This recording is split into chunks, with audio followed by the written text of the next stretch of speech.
tá? De como que as pessoas vivem no digital, eu acho que certamente são as coisas mais importantes. Depois que você trabalhar essa área, aí eu acho que pode ser importante você, se você for querer ser alguém nessa carreira, né, e investir mais nessa área, é verdade que é importante você entender minimamente das áreas mais técnicas. Então, eu não programo, já fiz HTML, CSS, com brincadeira, eu não programo, eu não sou designer então muito menos, não preciso nem fazer bonequinho, mas você tem que conversar com essas pessoas, você tem que saber se eles estão cobrando a coisa certa para entregar o justo, tem que saber pedir, tem que saber discutir prazo, porque você vai responder lá para o teu cliente. Então, como é uma área muito específica, eu até brinco, né, que são raças específicas, programador é uma raça muito particular, etc.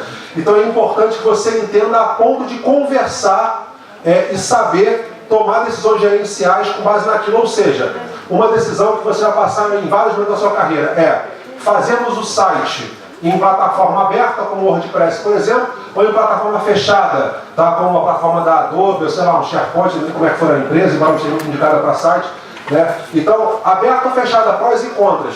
Então, esse tipo de domínio você tem que ter. Tá? E como é que eu tenho isso? Eu não tenho mais competência, nem paciência, nem a minha função mais aprender ou estudar isso. Então, o que eu faço? Quando eu percebo que já se acumulou um pouco de novidade e eu estou perdendo o meu poder de conversa e negociação em áreas mais técnicas, eu costumo fazer um MBA que dura um cafezinho, né? Então eu chamo a pessoa certa lá para tomar um café, e aí uso e abuso daquele camarada, o que está acontecendo, ele dá uma aula, indica alguma coisa, e aí eu me atualizo para poder seguir em frente.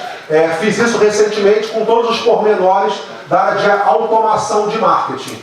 Então essa área começou a ficar muito sofisticada, claro, já temos anos isso, mas foi uma coisa que eu tenho investido. Então eu comecei a me sentir um pouco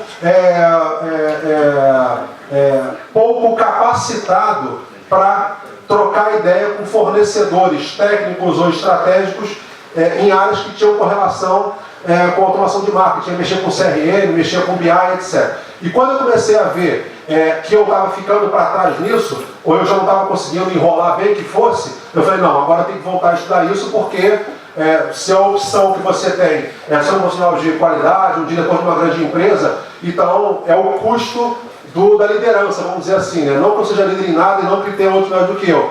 Mas quando você se coloca nessa posição de eu quero ser um diretor de uma grande empresa, o custo disso é você estar frequentemente correndo atrás dessas informações. Tá? Obrigado. Mais uma questão aqui. Tá? Sim, força. Ok. Olá, boa noite. Há pouco falou da questão financeira da Toyota quando fez o site. Tinha um orçamento ligeiramente mais baixo do que outras empresas. A minha questão realmente é se acha que o marketing digital pode simbolizar um futuro menos dispendioso para aquilo que é o marketing para as empresas, ou se acha que vai haver tal competição que vai aumentar e disputar os preços de uma forma louca? Ótimo. Bom, aí agora vai ser pausa no conhecimento acadêmico, porque é uma discussão que eu não vejo pela academia, então eu tenho que falar o que eu acho da minha experiência, tá? Ou majoritariamente da minha experiência. Então agora é segundo Carvalho 2018, tá? A partir de agora. Então é o seguinte, o que a gente tem visto é o seguinte: quando a internet começou a mexer com o mercado, e aí todo mundo preocupado se ia continuar no emprego ou não, o jornalista não sabia se ia ser substituído por um robô, eventualmente foi, e essas discussões precisaram ficar acaloradas.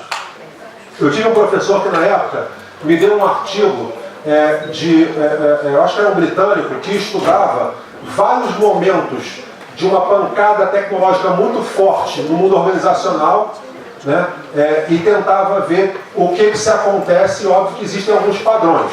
Tá? Então, no marketing digital, eu acho que é o seguinte: tudo que for operacional, tá, vai cada vez mais ficar barato. Já né? Então, assim, eu quero alguém para poder gerenciar meu Facebook.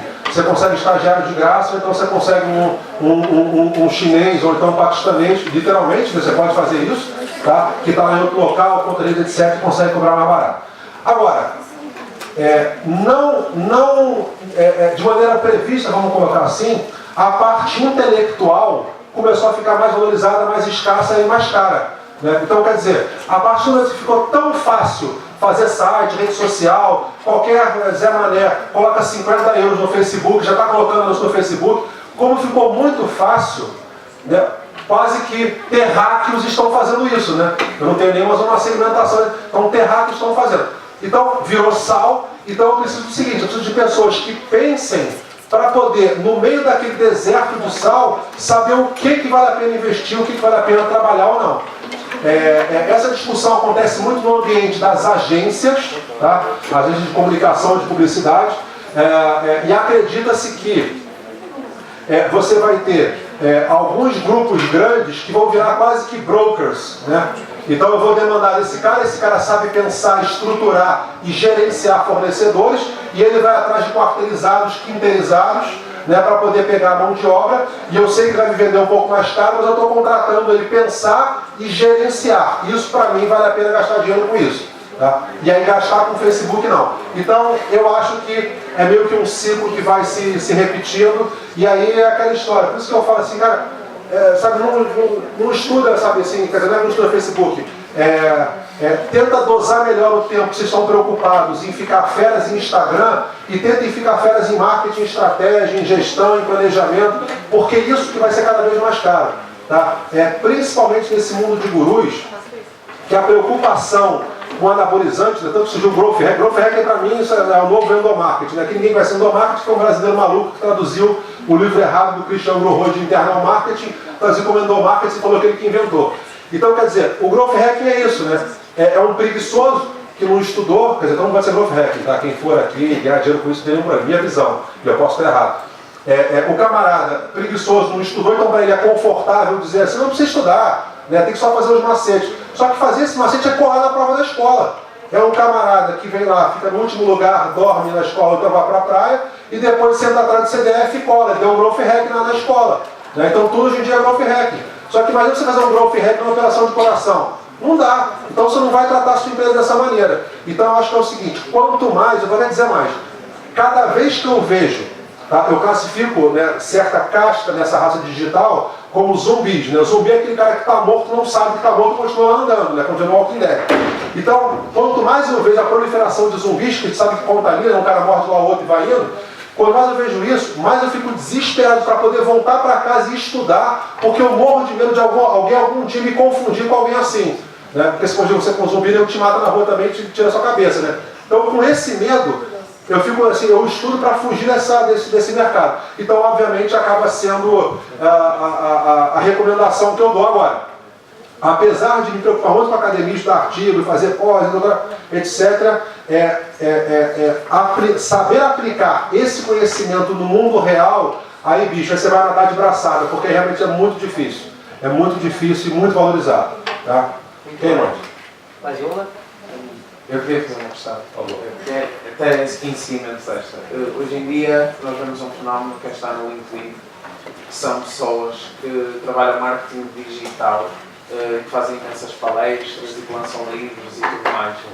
E quando vamos tentar ver o perfil delas, currículo, etc., percebemos que há uma discrepância académica entre aquilo que eles dizem que fazem e que são e o conhecimento deles em marketing e cultural. Na minha opinião, não sei se é dos colegas, mas ok. E a minha questão é que nós falamos em marketing planeamento estratégico. Se vai haver uma reversão e se estas pessoas acabam por sair do mercado, ou se em tendência de mercado, estas pessoas acabam por sair porque se vai perceber que é preciso ter base académica de marketing, de gestão, de conhecimento cultural. Porque o que se vê, eu sou desenvolvido, palestras na faculdade X, aqui, pessoas que não têm base de conhecimento de marketing, têm orientação de funcionamento. E às vezes nem só palestra na faculdade aqui, não, é em grandes eventos, etc. Né? Então, eu concordo totalmente com você. E aí tem uma notícia boa e uma notícia ruim, né? E aqui eu vou me permitir a liberdade de falar com vocês um pouco mais de transparência, porque pode soar pode ser um tempo levemente sensível, que é o seguinte. Lá no Brasil, por ter vivenciado esse momento todo, então aconteceu de eu ir a algumas empresas e a gente não pode contratar, não sabe, muito caro, não é o momento, porque acabou de passar aqui 2 gurus e saber agora meu chefe não tem mais internet. Então passamos por isso e o mercado ele ele acha o caminho dele, né? Então o mercado ele começa a separar o joio do trigo, as pessoas ficam mais calejadas, né? Aprendem, a gente aprende com o erro, a gente estuda, a gente começa a ser mais bem assessorado, então isso começa a ter um prazo limitado de vida. Então qual é a consequência? A consequência é que a pessoa que contrataria o Nino, ou pela cabeça que você tem, qual é o seu nome? Ou pela leitura que você fez, o Ricardo com a mentalidade dele, a pessoa que contrataria isso, eu acredito, e senão eu não conseguiria me levantar de manhã, que percebe muito bem a diferença do Nino, do Ricardo, para o guru Growth Hacker lá do LinkedIn. Então, isso o mercado vai se adaptando. Essa é a parte boa. A parte ruim é que em Portugal a gente está vivendo esse primeiro momento, ou seja, que é o momento dos gurus gritarem alto. Né? Então, quer dizer, ter um pouco de paciência. No Brasil, eu não tive paciência. No Brasil, eu era totalmente bélico. Eu quebrava o pau com esse pessoal, sabe? E entrava arrumando confusão em redes sociais, em palestras. Inclusive, organizei com essa história do endomarketing, junto com outros professores. Fomos na editora para poder falar que não podia ter que traduzir corretamente. Então, eu tinha um pouco mais de, sei lá, quer dizer, eu não sei nem o que eu tinha, acho que era um pouco mais de juventude, talvez, e era mais inconsequente, eu acho, né? Agora, em Portugal, a leitura que eu faço, né, de estar aqui já no terceiro ano, e de estudar esse mercado já há bastante tempo, e de ter identificado, tentado me encontrar, ou seguir e observar alguns dos expoentes aqui, de pessoas também como vocês, né, de participar de alguns ambientes desses, é que em grande escala estamos nesse momento que o pessoal começou a falar mais alto de Growth Hack, começou a ter espaço. Não se preocupa tanto com isso, você está construindo sua carreira, então só se preocupa em não ser uma pessoa assim. Certamente você não vai ser já pela sua descrição, que tem todo um carregamento emocional que mostra a sua distância em relação a isso. Então se preocupa com isso e sempre lembra que você, como aluno, falando com colegas de mercado, mesmo agora, como for crescendo, é importante para essa educação do mercado, né? Para conscientizar os outros, falar para o seu chefe, desculpa, eu sou estagiário, mas bicho, olha, não chama esse cara não, sabe, vê aqui o outro. E foi o que você falou, como é que a gente escolhe, né? Você vai lá comprar um livro, a primeira coisa que eu faço é quem é o autor, lá o currículo dele, depois as referências bibliográficas. Esses gurus que a gente está observando, e eu falo isso não com raiva, achando que é concorrente, eu falo, tenho um pouco de raiva porque eu acho que isso acaba com o nosso mercado. E em Portugal, vocês vão receber salários baixos, ou então vão ganhar pouco como agência ou como consultor, porque hoje as pessoas têm medo de investir em internet, porque não conhecem muito o mercado, e quando conhecem nossa, aquela última Coca-Cola do deserto, que mundo maravilhoso, etc. E depois de 2 anos está falando, cara, estou só gastando dinheiro, o que aconteceu? Né? Então é muito frustrante. Então, é isso, eu acho que vai nessa linha, sabe, estuda bastante, se preocupa em se diferenciar desse mercado e não se preocupa tanto porque as coisas vão se ajustando, tá? Mas é muito triste, é uma pena, quer dizer, em curto prazo, em Portugal isso é um problema, né? Porque em curto prazo você não vai ganhar tanto, sabe?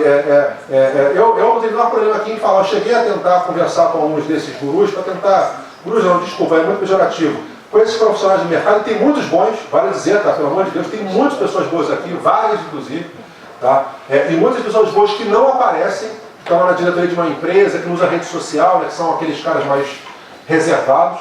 Então tem muita gente boa. Agora, tinha gente que também não respondia, ou então houve casos de até responder assim, olha, manda aqui um e-mail que você quer para a minha secretária que eu vou avaliar para ver se eu tenho tempo de responder. E eu, pois não, professora, claro, vou fazer isso sim, mandava e-mail, sempre com muita humildade, etc. Então, num curto prazo é problemático para todos nós. Tá? Agora, em médio prazo, não é nem em médio prazo, isso é uma baita oportunidade.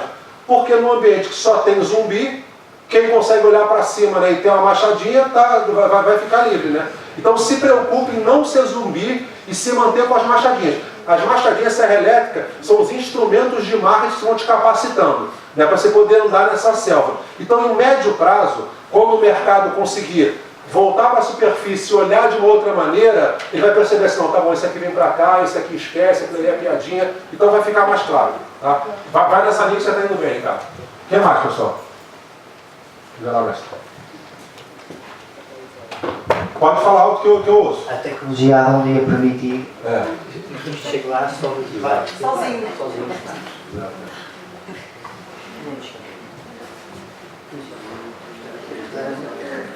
Boa noite, Nino. O meu nome é Miguel. Estou no segundo ano de licenciatura de gestão de marketing. O Nico falou no início da palestra sobre a importância do marketing antes do marketing digital. Eu achei isso muito interessante, é algo que tenho ouvido bastante em todas as palestras a que vou, especialmente palestras de marketing digital. Mas tenho sentido cada vez mais com os professores e mesmo o próprio mercado, cada vez mais as pessoas tentam empurrar os alunos de marketing para o marketing digital. Eu percebo perfeitamente, é onde estão os consumidores, é a zona de oportunidade para as empresas. No entanto, eu, por exemplo, eu não gosto de marketing digital, adoro marketing, mas não gosto de marketing digital. E a minha pergunta, embora um pouco estranha, é qual é a oportunidade do mercado, qual é a oportunidade do futuro para um aluno que adora marketing, mas não gosta de marketing digital? Tá, muito boa pergunta, não tem nenhum problema não gostar de digital. Eu, em várias ocasiões, eu penso em chutar o balde, porque é muito demandante gerenciar redes sociais. No meu caso, é uma coisa que eu tenho que fazer. Na verdade, eu fiquei aqui pelos 2 anos em Portugal quase que de férias, que foi muito prejudicial, que agora site está abandonado, etc. Então,